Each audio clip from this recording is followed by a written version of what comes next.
Well, the deadline is here. The papers have been filed. We have filed for a petition with the Supreme Court of the United States to see if they will hear the B&L versus Newsom case. That, of course, is the law that bans the sale of firearms and ammunition on state fairgrounds. Let's talk about it.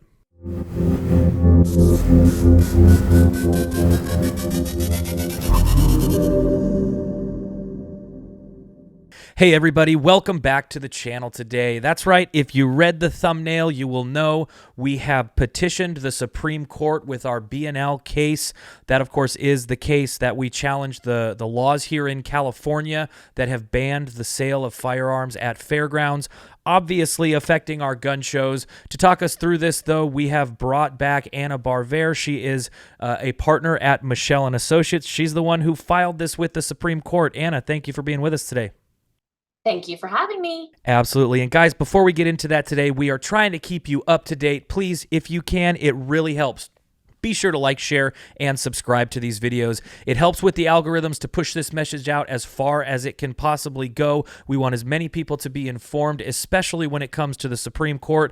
That ends up creating federal precedent that obviously we are looking forward to. We want to get the Supreme Court's take on the Second Amendment so that we can get all these other cases here in the Ninth Circuit and below fixed here for the state of California. So, Anna, I feel like we've hit this one several times. It's been at court several times. It's gone up and up and up and up, and now we have finally filed with the Supreme Court. But for those who have not been following along, can you just kind of give us the recap here briefly? Can you let us know what laws this is challenging, what the arguments are, and the timeline through the court system?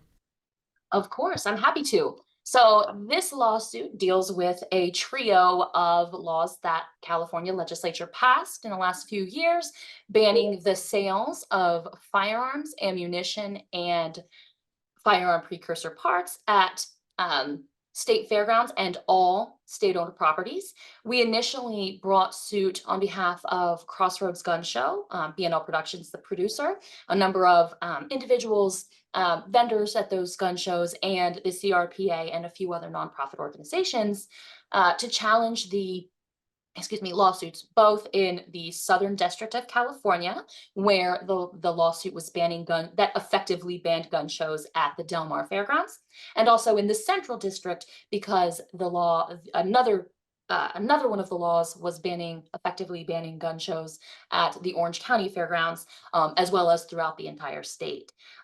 We lost on a motion to dismiss, and judgment was entered in favor of the state in the Southern District of California case. But in the Central District case, we won a motion for preliminary injunction.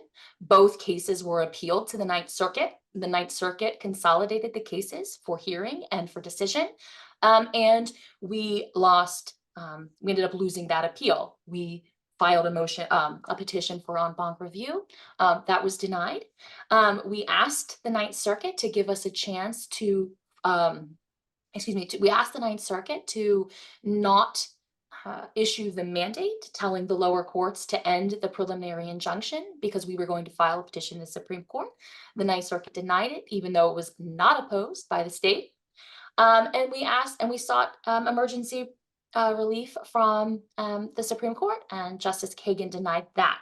So after all of that happened, the district court in the Central District was forced to enter a formal order lifting the preliminary injunction, and the law went into effect throughout the state in, I believe it was late September, I think September 26th.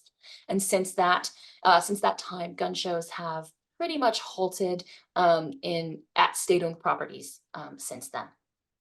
Well, what about the argument? So they ban the sales of firearms, and I remember Dave Min going on his media campaign about the piece of legislation that he put forward from the state Senate, celebrating the fact that he got gun shows banned in California. And I got to tell you that this really ends up being something that chaps my rear, because I feel like of all the litigation that we have, this one more than any of the other ones, started with a real like grassroots effort. I remember before this even became law, before it even became litigation, you had people going to the fair boards, and you're talking about Del Mar, Orange County, Ventura, up there in Daly City near San Francisco, appealing for those fair boards to take away the contracts with the gun shows. I remember going to those meetings, and the gun owners showed up.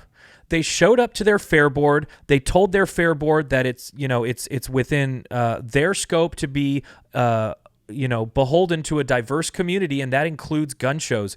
So when you really look at that from the grassroots effort, it feels like the people have spoken. And then you get into court and you run into all of these these speed bumps. I guess the real question that I have is, if somebody who hasn't known or understood that that's all gone along, somebody who doesn't go to gun shows, why should they care about this case and the arguments within it?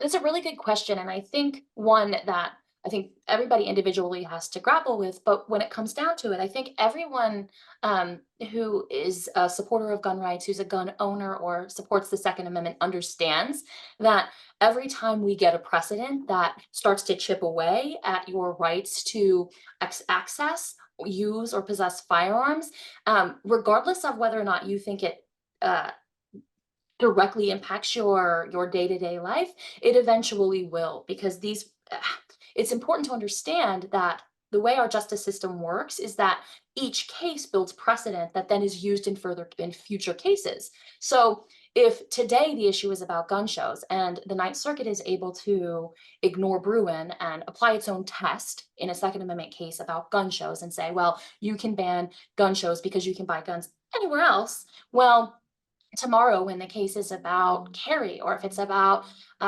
getting licenses based on good moral character, or whatever the issue is that does affect you generally, well, they're going to look back to the B&L analysis from the Ninth Circuit and be like, well, is this a meaningful restraint? Does this really impact your Second Amendment? Well, not that much. We don't think it does that much. So okay, so we're going to bless this restriction that you care about, or we're going to bless that restriction that you care about. The precedent matters, and so we need to challenge it for in order to make sure that the case law is very clear, that there's a full-throated Second Amendment right to keep and bear arms, and that it not only includes your right to access them at fairgrounds, gun shows, but also to carry them in public for self-defense purposes, to have magazines over 10 rounds, to have so-called assault weapons. All of these cases are directly interrelated with each other because the Second Amendment analysis in one case is going to impact future cases. Well, I think that sort of kind of feeds into my next question. Going through the timeline here, you go through the federal district court. You have a couple different cases there. One wins, one loses. They end up getting consolidated, but in that consolidation, we had a preliminary injunction on the law, which means that we were able to have gun shows. It then goes to the Ninth Circuit, and we, not necessarily surprising, get an unfavorable decision. Can you go into, and I think this also feeds into the necessity of filing with the Supreme Court, but maybe you can be the one to explain it here. With the injunction, removed, like you said that it was, what is the actual status of gun shows on state fairgrounds as of right now? That's a good question. So something that continues to pop up in the case, the legal arguments that the state is pushing, and the legal arguments that the Southern District accepted and the Ninth Circuit ultimately accepted, was, well, this isn't really banning gun shows. Even though Dave Min, the sponsor of the bill, Gloria, who sponsored the bill in Southern District of California, were very clear that that was their purpose. Well, the actual language just says we're banning sales. You can totally have gun shows as long as there's no sales of firearms and ammunition. So they're kind of talking out of both sides, right? One side, when one place they're saying, well, it's really just sales, but the legislature knew that the actual purpose and effect of that was to ban gun shows, because gun shows, the foundation of them, what allows them to happen, is the sale. Those sales of firearms and ammunition bring people to the place to engage in other sorts of speech, to buy other types of products. And so the impact has been to put an end to them. And And immediately after the preliminary injunction was lifted, the DOJ issued bulletins to the Department of Agricultural Associations, the district agricultural associations, telling them the law went into effect. And so, because DAA employees have personal criminal liability under this law, they have to look at it and be like, wait, is there the potential that sales are going to happen? And so, there's a little bit of concern. Well, can I enter this contract to have a gun show? Well, and then the gun show promoters have to question, oh, well, is it going to be financially feasible for us to have shows if I can't have vendors that are selling? So then what has happened is a complete shutdown of gun shows since the injunction was lifted, at least on the state-owned properties, which is what we're fighting about. Well, and that's no surprise, right? I also frequent reptile shows at the Costa Mesa Fairgrounds, and I couldn't even imagine if they said that you could have a reptile show at the fairgrounds, but you couldn't have the sale of reptiles. I feel like it's pretty logical to understand that once you take the reptiles out of the reptile show or the firearms out of the gun show, the show isn't going to have the financial feasibility to be there. So I think connecting those is something that obviously should be done, which is why they campaigned on it in the first place, right? Which is why they came out and said that they were effectively ending those gun shows. But since then, we've seen a couple of memos from the Department of Justice. Can you go into that a little bit? And the reason why I'm thinking about this, not too long ago, we did a video. The Supreme Court ended up striking down the Chevron doctrine that they had there, which essentially, for those of you who didn't see that video, at the federal level, made it a little bit more difficult for unelected people in law enforcement agencies to create their own rules and have that be enforceable in litigation and legally. Something that you could kind of hope and wish that at some point, makes its way to the state of California. But after this, we've seen the DOJ send down a couple of bulletins. Can you explain those in conjunction with the gun shows?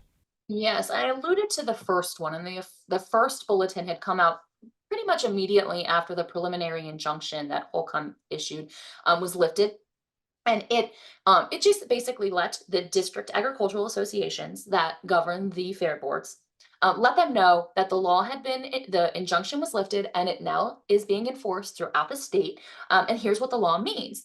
And it said, oh, it's just banning the sales of firearms and ammunition. And it's just letting them know that you're not allowed to let sales anymore.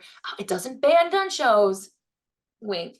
But then it also did something interesting, which was to say that the law applies to all of these events. It has to apply at all events, even events that had already been scheduled and contracted for. What was wrong about that, and our office fought the DOJ on, is that there was very specific in all three of the laws that we're talking about. There was a legacy clause that allowed for, events that were contracted for before the law took effect to go forward without the limitations of the ban on sales of firearms.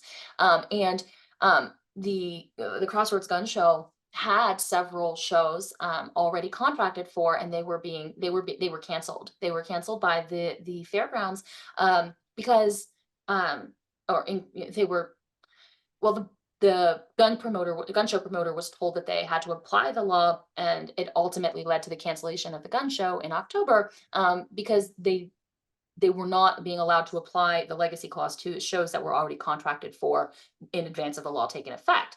We actually we fought the DOJ on that, and they have since backtracked. But the other issue is they've submitted a second bulletin that now applies these trio of laws to include all auctions and raffles. But the statute specifically and explicitly only applies to sales, and raffles do not constitute sales. And there's also ways to look at certain types of auctions that would not constitute a sale as we define that and as we commonly understand a sale.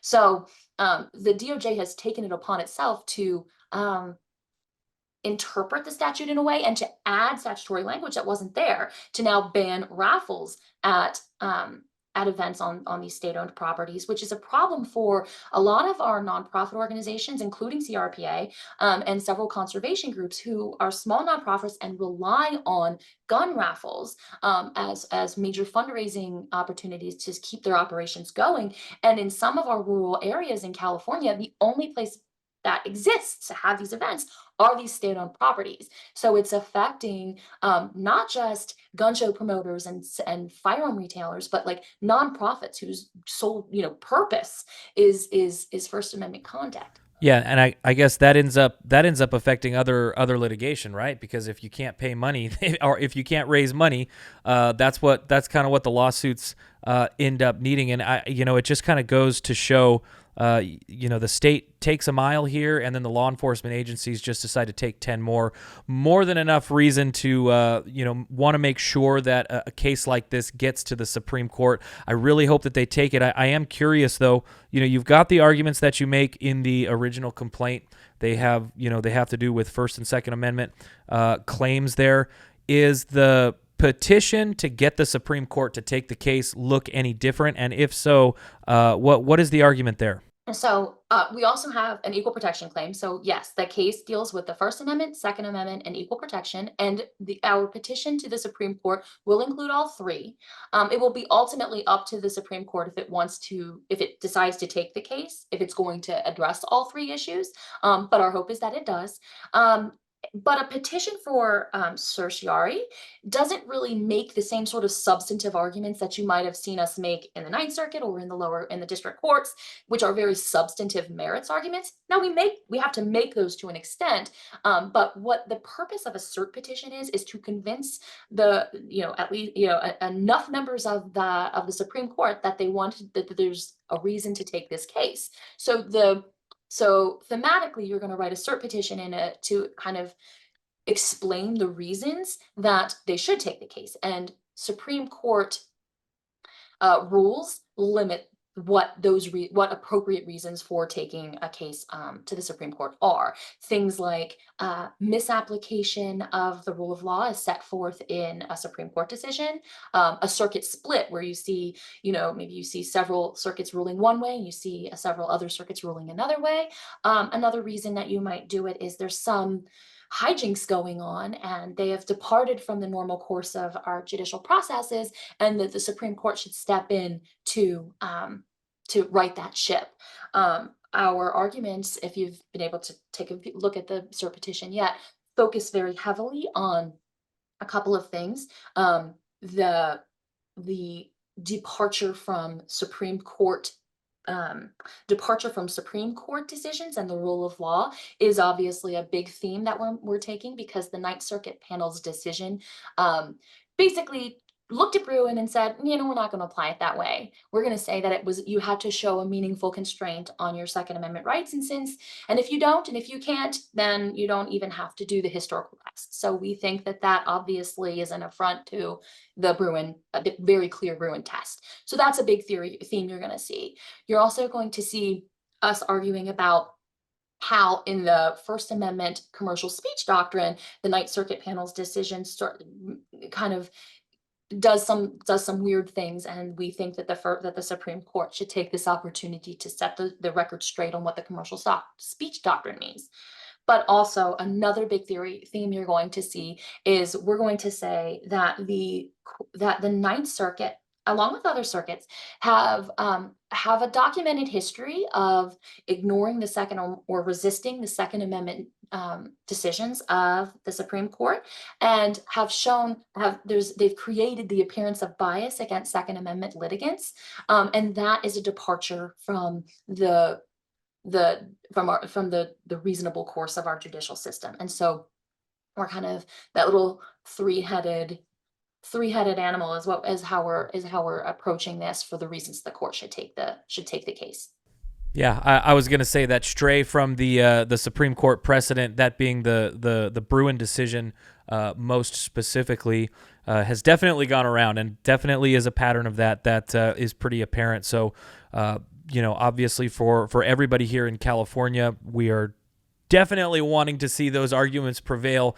Just as far as the timeline and the outlook is concerned with the Supreme Court, I feel like the Supreme Court is a little bit more finite than the Ninth Circuit or the Federal District. What is your outlook on when we're going to have answers on this if the Supreme Court does decide to take it? How does it look from there?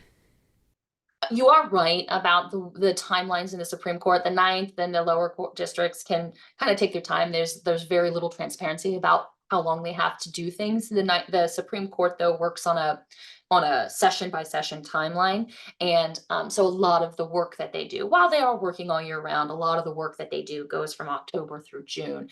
Once our petition gets docketed and it goes through the administrative processes, if the court decides it wants to hear from the state and get a response to our petition, they'll get about 30 days to file something in response. Excuse me. And then once all the briefing is done, then it'll go to what is called conference, and the court will sit around and talk about the merits of the cases and why they should or shouldn't take a case, and they'll make the votes.